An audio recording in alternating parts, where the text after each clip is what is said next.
Alright, y'all, listen, man, we back here with another video, and we've officially hit the second half of the season. Well, I mean, it's not really the second half of the season. It's kind of like the third, fourth of the season, or whatever you want to call it. But it's the half of the season for this video. You also saw the title of the video. I'm about to be doing my mid-season awards. So this is basically if the season ended right now, like after All-Star break, after all that, if the season ended right now, who am I giving my MVP to? Who am I giving Rookie of the Year to? And I'm going to start off straight up with the MVP award. And I ran a poll on my Twitter. And if you guys don't follow my Twitter, you guys can follow right now, NBA Laney. Go ahead and do it.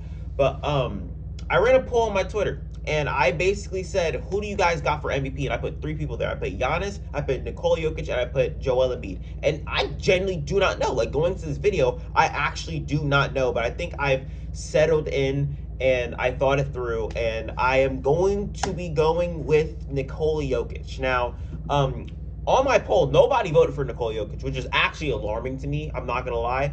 I think a couple people voted for Giannis, and then a couple people voted for Joel Embiid, which makes sense because I mean, if you guys have any of those guys, I wouldn't be really mad at you. But I personally am going with Nikola Jokic because of what he's doing right now. The dude is just on a tear. Like, he's in the West. I mean, the West is kind of weaker, but it's kind of weaker this season. But the things that he's doing, he's putting up better numbers than what he was doing last year with Jamal Murray by his side. And now this year he doesn't have Jamal Murray, and he actually is winning games. He's winning games, and he's a big part of those games. When we talk about most valuable player, when we talk about the MVP award, like the Steve Nashes of the world, or the Dirk Nowitzkis of the world, or Kobe Bryant when he won MVP, or damn, I'm about to go on a limb here, Russell Westbrook when he won MVP. Nikola Jokic is in that category, in my opinion. He's in that category because if you take him off that team, they aren't doing shit. As far as I remember, I watched Tyrese Maxey take over an overtime game without Joel Embiid against the red-hot Grizzlies. That's what I saw. Now, I'm not taking anything away from Joel Embiid. I will never take anything away from Joel Embiid because he has been amazing this whole entire season. And that's why I was kind of critical on the James Harden trade, because I wanted to see him continue his dominance. Because I knew that if Joel Embiid would continue his dominance, he would be MVP straight up. But I mean, now the touches are out of his hands. Now he's not going to be able to have the ball as much as he did before. And I personally got Jokic. I mean, to be honest with you, Jamal Murray is probably not going to be back until probably April. I don't think he's going to be back in time for this season. Maybe he'll be back in time for the postseason if the Nuggets make a run, but I personally do not see that happening. And to be honest, that's why I got Nikola Jokic as MVP, because he's doing it like effortlessly, bro. I think they're like 1-5 without him this season, and they have just an amazing record. They're sitting kind of pretty in the West right now at the 6th place spot. They're not really in danger of going into the play-in, which is really good for them. I want to see them climb the ranks, because I want to see Nikola Jokic get more love, because I genuinely think the things that he's doing right now as a center, and not being like as athletic as Joel Embiid, or being as skilled as other guys or other bigs in the league, the things that he's doing, just he makes it look effortless. And I genuinely do have this man, Nikola Jokic, as my MVP. Let's talk about the Rookie of the Year for a second.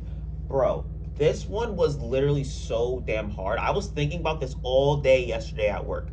Who am I about to have for my Rookie of the Year for this damn video? Because I genuinely do not know. Like, I actually do not know. And I think genuinely going into this video, I still have no clue. And I'm not really confident in who I want to pick for my Rookie of the Year, because it's been so good. This rookie class has been amazing. And I wanted to make a video on this, letting you guys know, like, bro, this rookie class is not to be slept on. I wanted to make a video on that so badly, but I never got to it. Let me know if you guys want to still see that. I'll still make it for you guys if you guys want to see it. But, I think I'm probably going to go with Evan Mobley. It's generally a toss-up between Evan Mobley and Josh Giddey, because Josh Giddey has been amazing lately, bro. Like, I'm talking about triple-doubles, taking over New York City with him and Trey Man. His three-point percentage has gone up since the beginning of the year. I remember he wasn't shooting that good at the beginning of the season, but now he's really picked it up. I think he had like 4 threes against the Knicks. And not to mention he had another triple-double against the Mavs.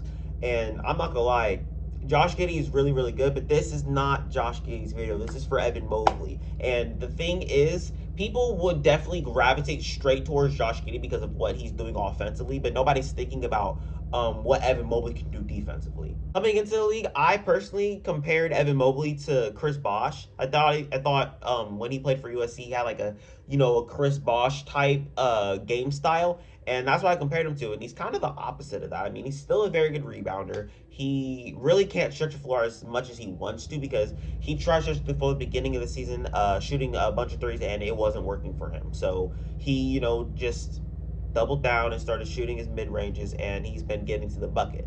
I mean, he's doing what he can. He's averaging 15 points a game, but the defensive side is where it really, really matters for him, and he's doing his damn thing, bro. Like, he's doing his damn thing. He's averaging 1.6 blocks, but I mean, I'm telling you, it goes way beyond just the stat sheet, bro. Because the things that this man does on defense is insane. His hustle is insane. I mean, it's gonna show in the damn team record. I mean, come on. But I'm hoping that Evan Mobley can get to that point where he can be at that upper echelon of defensive players, like a Draymond Green type, or like a Rudy Gobert type, or maybe even Bam Adebayo. I hope he can get to that point to where maybe he can even be, a defensive player of the year, which I think that is his ceiling, or maybe he can be like a starting four on like a championship team. That's what I really, really hope for him.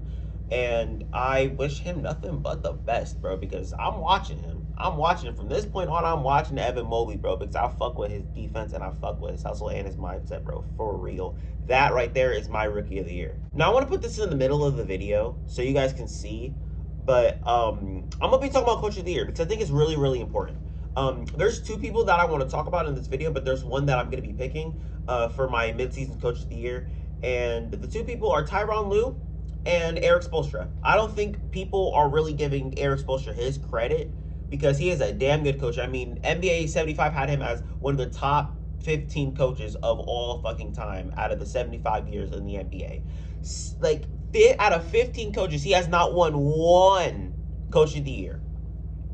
And I think he has a case this year. The way that he's been able to insert 10-day contracts into the rotation through the whole entire COVID outbreak that the NBA had, the way that he's been able to elevate other guys, his other role players like Max Strus and Gabe Vincent or Omar Yurtseven. I really want Omar Yurtseven on my team, bro. He's gonna be getting offers this offseason. Trust, bro. But the way he's been able to elevate these guys and still maintain a very, very good record while having other guys out like Jimmy Butler and Tyler Hero's been out, and Kyle Lowry, I think he was out for personal reasons, a big chunk in the season, and to have Markieff Morris out, but still able to have that culture and have, guys be able to have that next man up mentality. I think that's very, very good, and I think that deserves some love for his coaching, you know what I'm saying? And not to mention that they're literally, I think they're first in the East right now. Let me check. Yeah, they're first in the East right now, and to be able to have these guys be out for as long as they have been and not be healthy for as long as they have been while still maintaining a good record, I think that has something to do with coaching. And I think that this could be his first year getting his coach of the year. Enough of that, man. I told y'all that I had two people to talk about, and I already got through one. I'm about to talk about another, and the second one is Tyron Liu. People do not give Tyron Liu their respect. They want to be talking about Doc Rivers or fucking JB Bickerstaff, or they want to talk about Taylor Jenkins or Billy Donovan, but nobody has mentioned Tyron Liu. I remember I was watching Tracy McGrady talk about Tyron Liu and what he's been able to do versus the Suns when they were playing the Suns. Let me just run down the list for y'all. They lost Kawhi Leonard to an ACL injury in the playoffs. They lost Paul George at the beginning of the season to an elbow injury. They trade for Norman Powell and Robert Covington 2 games into Norman Powell's Clipper career. He fucks his shit up. And now he's injured. He's down. And they're still maintaining to stay in the fucking play-in. I think that deserves some damn praise. Like, them coming back from 35 to the Wizards, them him being able to, elevate these young guys. When you play the Clippers, you don't know who's about to give you the business. You don't know if it's about to be Amir Coffey. You don't know if it's about to be Luke Kennard. You don't know if it's about to be Reggie Jackson's try-hard ass. You don't know who the hell it's going to be. And when you added Norman Powell and Robert Covington to that, you get a consensus of who the fuck's about to drop you off. It might be Norman Powell, it might be Robert Covington, it might be Reggie Jackson. You know what I'm saying? But now that Norman Powell's gone, you still don't know. And him being able to utilize that in games is just amazing to me. Like, I was literally sitting there watching Monty Williams versus Tyron Liu. It's not the Clippers versus Suns, because these two coaches are just amazing. They're amazing at what they do, and Tyron Liu did get the best of them. I can't remember who won that game. I really cannot remember who won that game. Let me check. The Clippers barely lost, bro. That's crazy as hell. That's crazy as hell to think of.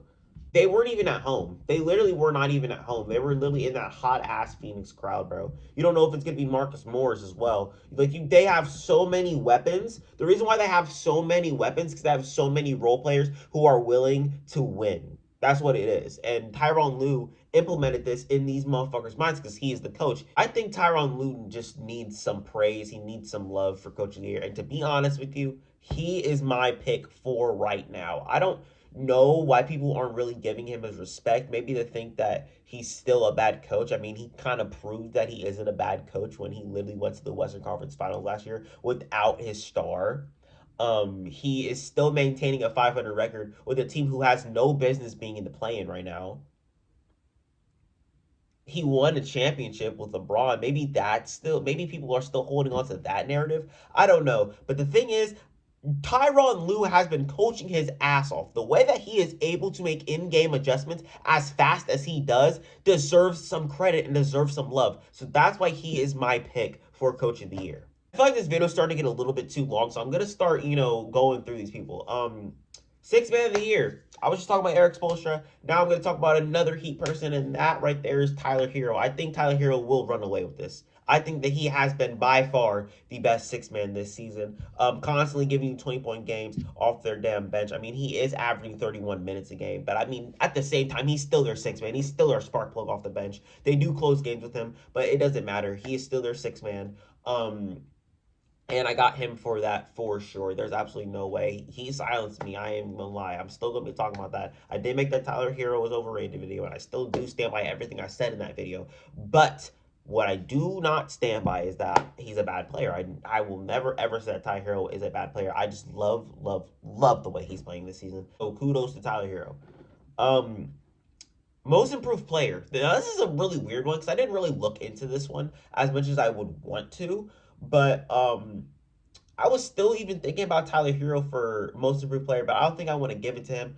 People are trying to put Ja in that conversation, but I think a bunch of people basically, dud that narrative of having him most improved player. They put him in the MVP conversation because he's been that good.